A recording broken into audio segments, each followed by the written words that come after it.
नमस्कार, आवाज एट 9 में आपका बहुत बहुत स्वागत है। आपके साथ मैं हूं विपिन भट्ट। शुरुआत करते हैं इस वक्त की हेडलाइंस के साथ। कल ईडी के सामने हाजिर नहीं होंगे विजय माल्या। ईडी से मांगा अप्रैल तक का वक्त, उधर किंगफिशर हाउस के लिए नहीं मिला कोई खरीदार। पठानकोट मामले की जांच के लिए 27 मार्च को भारत आएगी पाकिस्तान की टीम। नेपाल के पोखरा में सुषमा स्वराज और सरताज अजीज की मुलाकात में फैसला, मोदी को पाकिस्तान आने का न्योता। कॉल ड्रॉप पर मोबाइल कंपनियों को मिल सकती है बड़ी राहत। सुप्रीम कोर्ट ने टीआरएआई से पूछा, क्या जुर्माने को आंशिक तौर पर लिया जा सकता है वापस। रामलीला मैदान पर रैली कर रहे ज्वेलर्स ने हड़ताल जारी रखने का किया ऐलान। सरकार से सोने और हीरे के आभूषणों पर 1% ड्यूटी वापस लेने की रखी मांग। 2 लाख से ऊपर की खरीदारी पर पैन नंबर देने के प्रावधान का भी विरोध। जाट आरक्षण बिल हरियाणा विधानसभा में पेश नहीं किए जाने पर नाराज जाट समुदाय। सरकार ने कल बातचीत के लिए बुलाया, बातचीत तक आंदोलन नहीं। और बिजनेस चैनलों की दुनिया में आवाज का दबदबा बरकरार। पिछले 4 हफ्तों में 67% हिस्सेदारी के साथ सीएनबीसी आवाज नंबर 1 पर।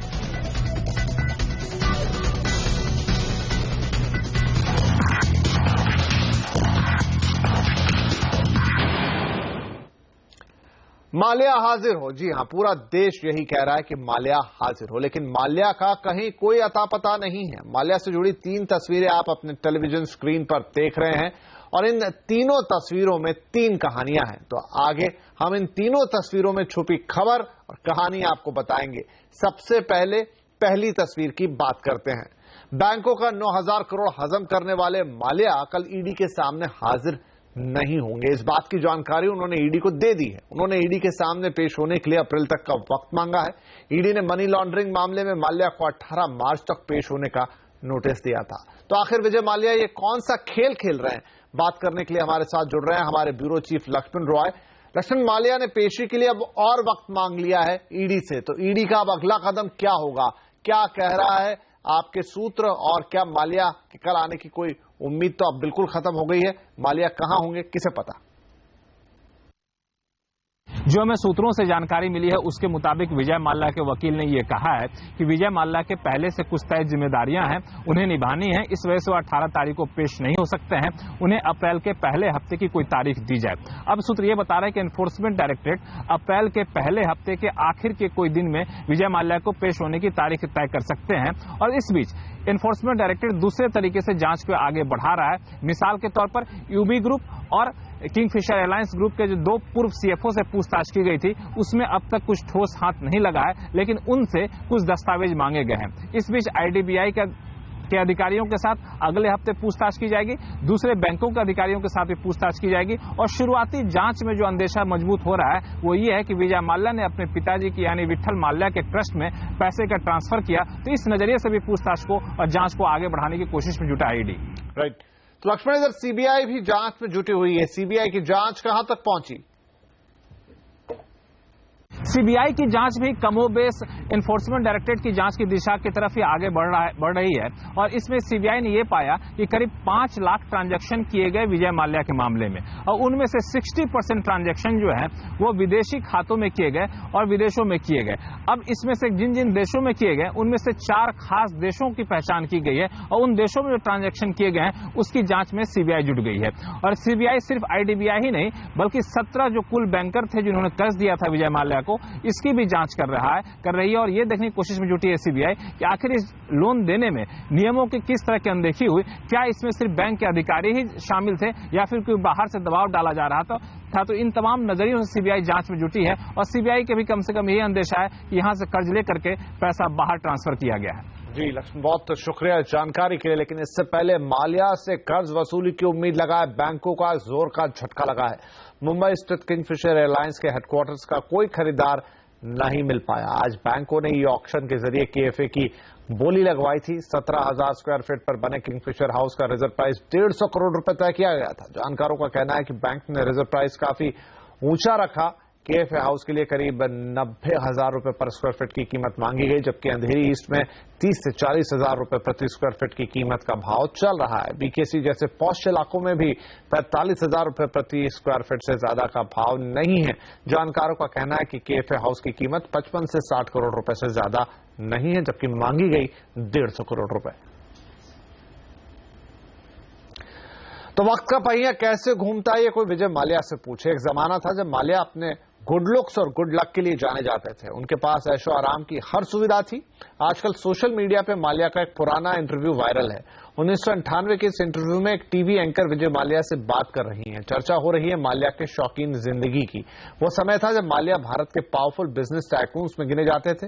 तब से ही उन्हें घोड़े, फॉर्मूला 1 रेस कारें, इन सब का शौक था और अपनी पार्टियों के लिए वो काफी फेमस थे। इस इंटरव्यू में एंकर माल्या से पूछती हैं कि क्या वो अमेरिकी बिजनेसमैन डोनाल्ड ट्रंप की तरह हैं। तो सुनिए माल्या का क्या जवाब था। You are the Donald Trump of India, both in your personal life and your sort of business profile. So how do you feel about that? Is that a compliment or? Well, I don't know Mr. Trump personally. I've read a lot about him. He obviously likes to live his life, yes, as I indeed do. As you indeed do. But not yet anywhere near bankruptcy. Right. Well, we're glad to hear that. तो विडंबना देखिए कि आज Trump अमेरिकी राष्ट्रपति चुनाव में मजबूत दावेदार हैं और माल्या कर्ज में डूबे हुए हैं और कानून से बचते फिर रहे हैं और देश कह रहा है माल्या हाजिर हो।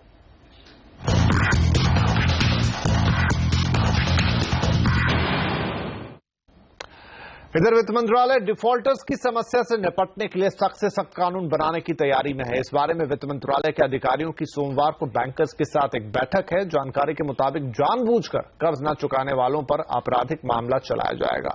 डीआरटी में ऑनलाइन मामला दर्ज करने की सुविधा मिल सकती है। इतना ही नहीं, डिफॉल्टरों की खेती की जमीन भी जब्त करने का बैंकों को अधिकार मिल सकता है। सरकार कर्जदारों की माली हालत का अनुमान लगाने के लिए पुख्ता व्यवस्था करेगी।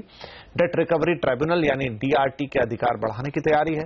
प्रस्तावित बैंक्रप्सी कानून में भी सख्त प्रावधान जुड़ सकते हैं, जिसके तहत डिफॉल्टर कंपनी में बैंक को 30% से ज्यादा हिस्सा लेने के अधिकार दिए जा सकते हैं।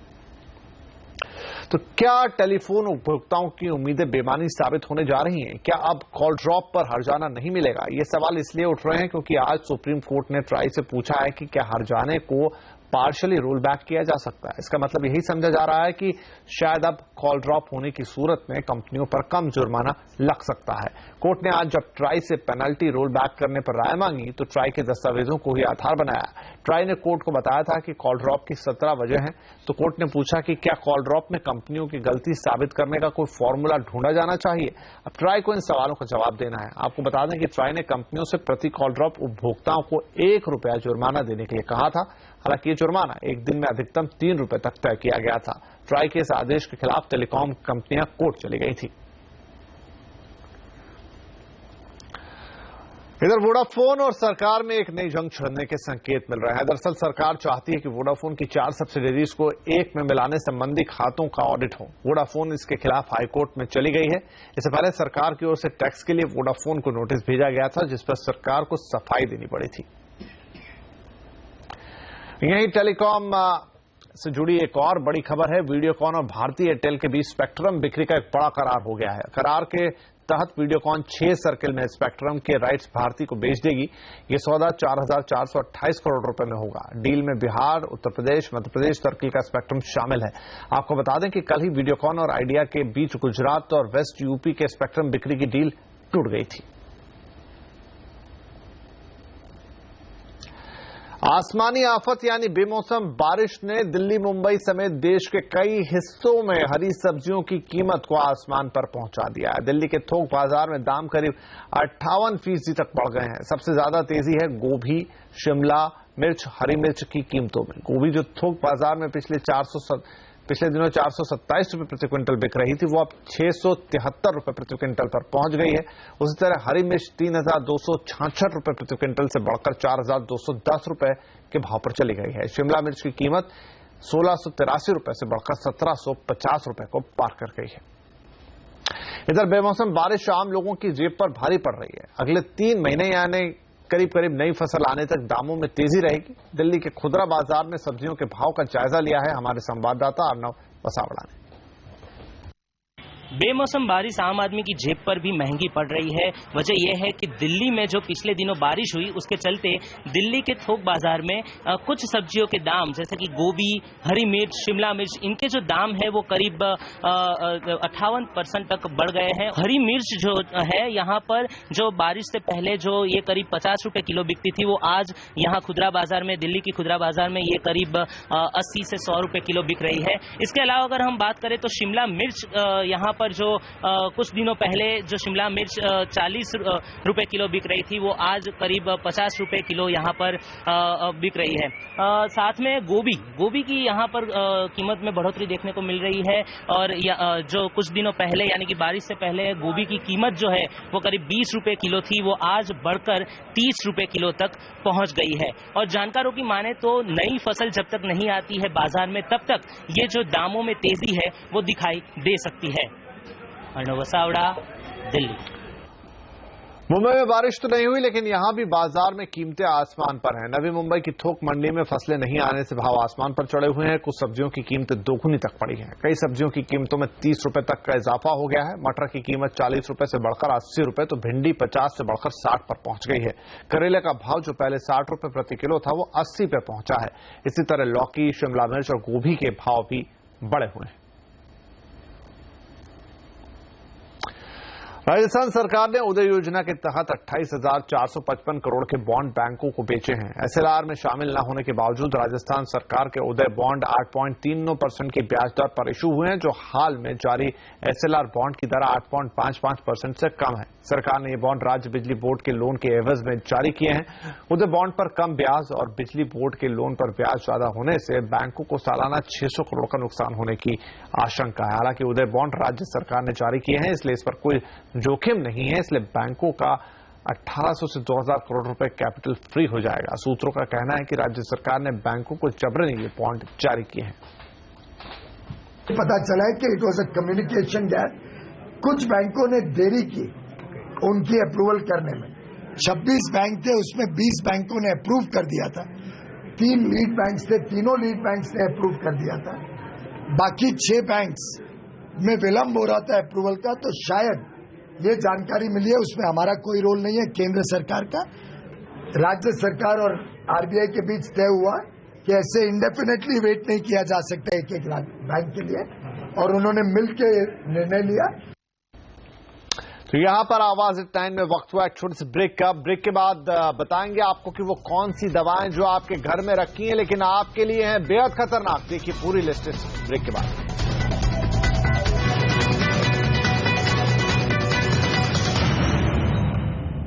और बात करेंगे बाजार की, क्योंकि आज बाजार में आखिरी 1 घंटे में पूरा कारोबार ही बदल गया। एक वक्त बढ़िया तेजी दिखा रहा बाजार अपने ऊपरी स्तर से करीब 300 पॉइंट, हम बात कर रहे हैं सेंसेक्स की, टूट गया। मुनाफा वसूली के चलते सेंसेक्स और निफ्टी दोनों ने अपनी बढ़त गंवाई। बाजार की कमजोरी में आज बड़ा हाथ रहा बैंक शेयरों का। हालांकि आज जो मिड कैप शेयरों ने खरीदारी देखने को मिली और मिड कैप इंडेक्स 0.5% से ज्यादा की बढ़त पर बंद हुआ है। कोटक म्यूचुअल फंड के निवेशक का कहना है कि निवेशक कमोडिटी कंपनियों में निवेश मध्यम अवधि का नजरिया रखते हुए निवेश कर सकते हैं, लेकिन लंबी अवधि में कमोडिटी शेयर अंडर परफॉर्म करेंगे। सारी कमोडिटीज कंपनीज के ऊपर बहुत ज्यादा डेट का बर्डन है। अगर कमोडिटी प्राइसेस 6 महीने आगे पीछे हो गए ऊपर जाने में, तो ये जो डेट का बर्डन है, जो ब्याज चुकाना है, वो आपके पूरे इक्विटी रिटर्न को लेके जाएंगे। सो इस सभी चीजों को मद्देनजर रखते कमोडिटी शेयर्स में आप ट्रेडिंग करिए, मीडियम टर्म ट्रेडिंग करिए। ऐसा नहीं कि सुबह लिया शाम को बेचा, बट आप उसमें एक मीडियम टर्म ट्रेडिंग करिए। इसमें लॉन्ग टर्म निवेश करके बहुत ज्यादा पैसा बने ऐसा नहीं लगता। कमोडिटी स्टॉक्स प्रोबेबली मार्केट को अंडर परफॉर्म ही करते रहेंगे। गिनी चुनी public sector bank and mostly private sector banks and NBFCs में आउट परफॉर्मेंस आने की उम्मीद ज्यादा है। एक इस वक्त रिकवरी के लिए नॉइज ज्यादा हो रहा है, बट वो एक्चुअल रिकवरी में कन्वर्ट होगा कि नहीं वो देखना बाकी है। दूसरी चीज जो है कि जो एनपीए रिकॉग्नाइज हुए हैं और जो होने बाकी है उसमें अभी भी थोड़ा अंतर है। सो पीएसयू बैंक्स बहुत सस्ते हो गए थे। सरकार की तरफ से बैन की गई 344 फिक्स डोज कॉम्बिनेशन वाली दवाइयों को एक के बाद एक राहत मिल रही है। आज कोर्ट ने वोकाट की अर्जी पर सरकार के आदेश पर स्टे दे दिया है। स्वास्थ्य मंत्रालय ने 10 मार्च को 344 एफडीसी दवाओं पर रोक लगा दी थी। इसके बाद कई दवा कंपनियां इस फैसले के विरोध में कोर्ट पहुंची थी। वोकाट के पहले फाइजर, अबॉट और पीएनजी को भी कोर्ट से राहत मिल चुकी है और उनकी दवाओं की बिक्री बाजार में फिर शुरू है। इस वक्त सिप्ला, डॉक्टर रेड्डीज, एल्केम, माइक्रोलैब जैसी कंपनियां भी कोर्ट पहुंच चुकी हैं। तो आइए आपको एक नजर ये भी बता दें कि वो कौन सी दवाइयां हैं जिन्हें सरकार ने बैन किया है। और आपको जानकर आश्चर्य होगा कि बैन की गई दवाइयों में से कई ऐसी हैं जिन्हें शायद आप सालों से खा रहे हैं। बैन की दवाइयों में शामिल है Crocin cold flu, Decold total, Vicks action 500 extra. इसके अलावा सूमो, डोलो जैसी गोलियां और साथ में अगर टॉनिक्स की यहां पर सिरप की बात करें तो कोरेक्स, ग्लाइकोडेन, नेजिवियन, निमोलिड, ये सब वो दवाइयों में शामिल है जो आपके लिए हानिकारक है। कॉफनील, डीकॉफ, बेनाड्रिल ये खांसी के सिरप है जिन्हें हम अक्सर दुकान से सीधे खरीद के पी लेते हैं। फेंसिडिल, टस्क्यू, टॉरेक्स, ये सभी वो दवाइयां हैं जिस पर सरकार बैन लगाना चाहती है, लेकिन कंपनियां इस समय विरोध कर रही हैं। लेकिन ये फिक्स ड्रग कॉम्बिनेशन है जो आपके लिए काफी ज्यादा नुकसानदायक है।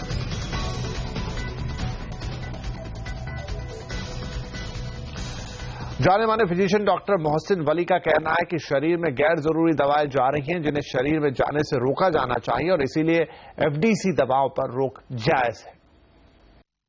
जेनेरिक दवाओं का इस्तेमाल ज्यादा से ज्यादा हो और जो सस्ती भी है, ये एक पॉइंट है इसकी बैकग्राउंड में। दूसरा बैकग्राउंड में ये पॉइंट है कि जो दवाई की जरूरत नहीं है वो बॉडी में न जाए।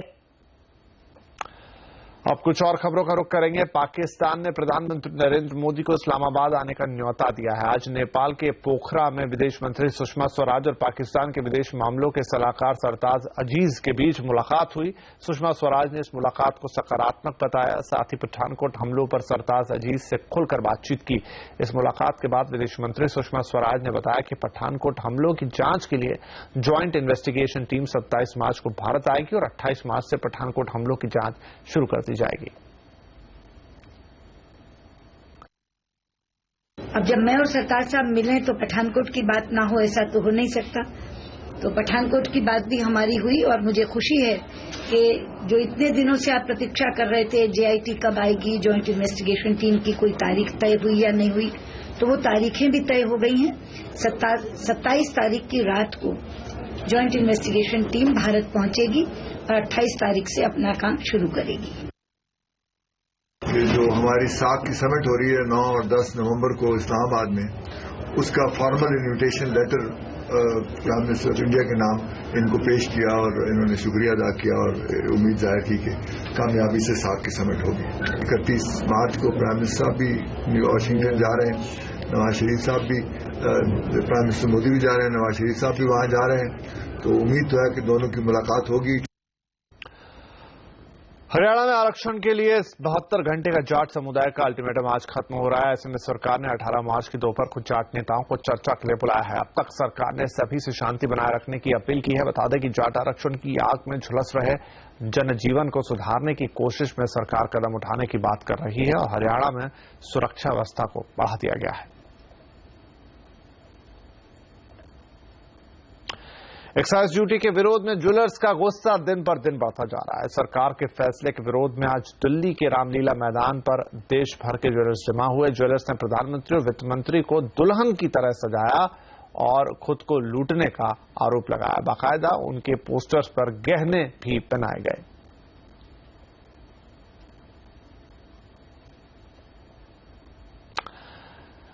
अब जब कभी वैष्णो देवी आप जाएंगे तो आपको वहां पर फ्री वाईफाई की सुविधा मिलेगी। डिजिटल इंडिया के तहत माता वैष्णो देवी के दरबार में वाईफाई को आज खुद टेलीकॉम मंत्री रविशंकर प्रसाद ने दिल्ली से शुरू किया। बीएसएनएल ने यह सुविधा दी है।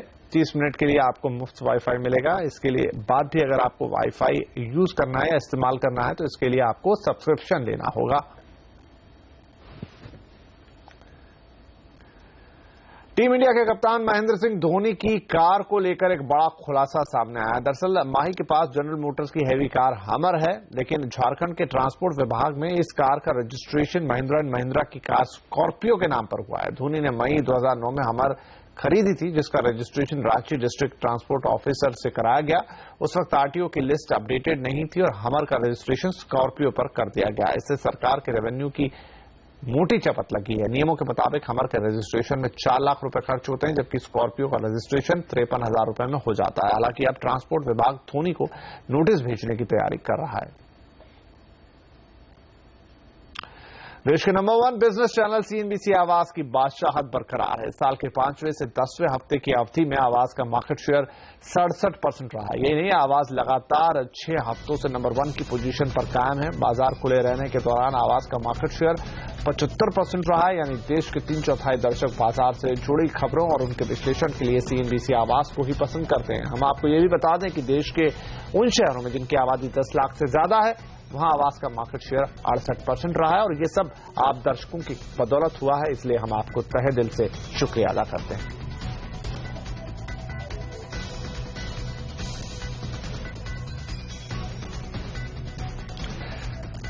तो आवाज 9 में आज के लिए इतना ही, लेकिन कल आपसे फिर मुलाकात करेंगे। तब तक के लिए नमस्कार।